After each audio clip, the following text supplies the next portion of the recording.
Fallout is a series that I've been a fan of ever since I became sentient.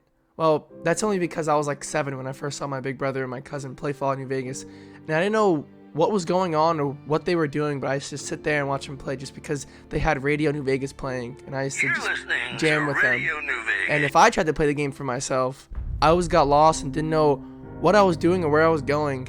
I used to ask them, where's the minimap at, man? I don't know where I'm going. And they used to tell me it's that little line on the bottom. And my little 7-year-old brain could not comprehend it at all. I didn't get the perk systems, the character building, and I was like, this game is too much talking, I want to kill stuff already. And when I did kill stuff, I was like, this game's combat sucks, just 2 little swings, where are my combos at? So I just turned off and played something that my 7-year-old brain could comprehend, like a Devil May Cry or surprisingly a Kingdom Hearts. But over time, the more I grew up, the more I've seen more of Fallout. My 2 brothers, my cousin, and 2 of my uncles love Fallout. I used to watch them play Fallout all the time, but the reason I know most of the Fallout story is because of my 2 brothers. Since they love the games, they always talked about it, and I used to watch them play all the time. So when they talked about it, I actually knew what they were talking about. So fast forward a little bit, when Fallout 4 came out, they all played it, and when they beat it, I tried playing it, and even at the age of 13, the same problem was happening to me. I didn't know what I was doing or where I was going. And Fallout 4 is one of the easy ones to understand, but I still knew the story because I saw my brothers play it, and I loved the game, but I just couldn't play it for myself. So that brings me here with the Fallout TV show. Now, going into this show, like seeing the trailers and stuff, to me, it looked like a nowadays Marvel movie. As soon as I saw the female protagonist, I was like, man, this show is cooked. Because nowadays, female protagonists are written so poorly that it hurts. So originally, I actually wasn't even going to watch the show until my brother sent me a text saying, the show is actually good. And I thought he was trolling at first. I thought he was going to send like a little gif saying, yeah, you thought, but no, he said it's actually good. So I randomly walked in my oldest brother's room like 2 days later, and he was watching it. He was like 25 minutes in the first episode. So I went in there and said, yo, apparently this show's actually good. And then I sat down, and 5 minutes turned into a whole hour, and we're on episode 2. And a little after that, I finished watching the whole entire show. And like everyone else and their mama, went back to go play some Fallout. And this time, at 20 years old, I finally understand how Fallout works. I finally get how good these games are. Since I played a little of 4 and understood it a lot better than 3 and New Vegas, I went back to 4.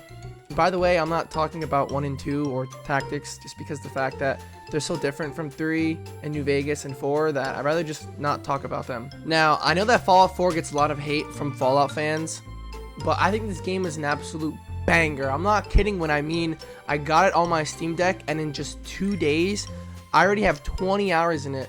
Do the math. That might be the most hours I put in a game that quickly. I finally understand it. Playing other games, I can safely say that there's no other series like Fallout. I mean, maybe there is, I just never played them.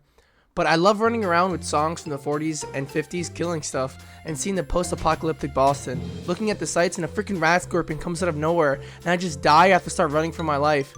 And the quest. Now look, I mostly play JRPGs or action games, so I'm not used to these kind of missions or freedom or realism that's in these games. Now look, I knew you can mostly kill anybody you want and that you have multiple dialogue options and stuff like that, but I didn't know how real this game feels. For example, I just got done doing a mission for the railroad, and Deacon was like, I'll see you back at HQ. And I was like, okay, there's a workbench right here, I'm gonna go work on my guns. And all I see is in the direction that he walked in, all I see in here is an explosion go off out of the corner of my screen. And I ran over there, and all I see is Deacon over there fighting some raiders on his way back to HQ, and one of them has a missile launcher and some raider power armor, and he's fighting for his freaking life. I help him, and he's just casually walking back, and I'm like, oh, that's every day here, huh? Just the little things like that that makes these games feel so alive. Now, the main story is something that I always knew about because of my brothers, like the stuff with Father and the synths and stuff like that. So I'm not going to get into the story here. All I'm going to say is I find the synths really cool and the idea of them cool, and how everyone is paranoid that anybody can be a synth, and how the Institute is just like a elusive group that no one knows really too much about or even how to get there. And the combat is still the same as when I was little, but it feels right for this game. I wouldn't want this random mom or dad just to get out the vault and start doing Garrett combos when they pick up a sword. Like, that wouldn't make sense, and it wouldn't feel right for this game. But yeah, if you couldn't tell, I'm really having fun playing this game. All it took was 14 years, a Fallout TV show, and to play and beat more games to finally understand how Fallout works. I finally get the character building, the perks, the dialogue options, what to pick up, what not to pick up. I get everything now, and I'm truly enjoying my time with this game and can't wait to play games like New Vegas and Fallout 3, and to see if I understand those as well as I do 4, and maybe one day play 1 and 2, so I could become a true Fallout fan, or maybe just watch a story breakdown video on it. But yeah, that's all I wanted to say about my experience with Fallout as a series and as a fan. If I'm technically a fan or not, I'm not too sure. But now, I'm going to go back in the Commonwealth, turn on Diamond City Radio, sit back, and relax. The smooth sound of Diamond City Radio.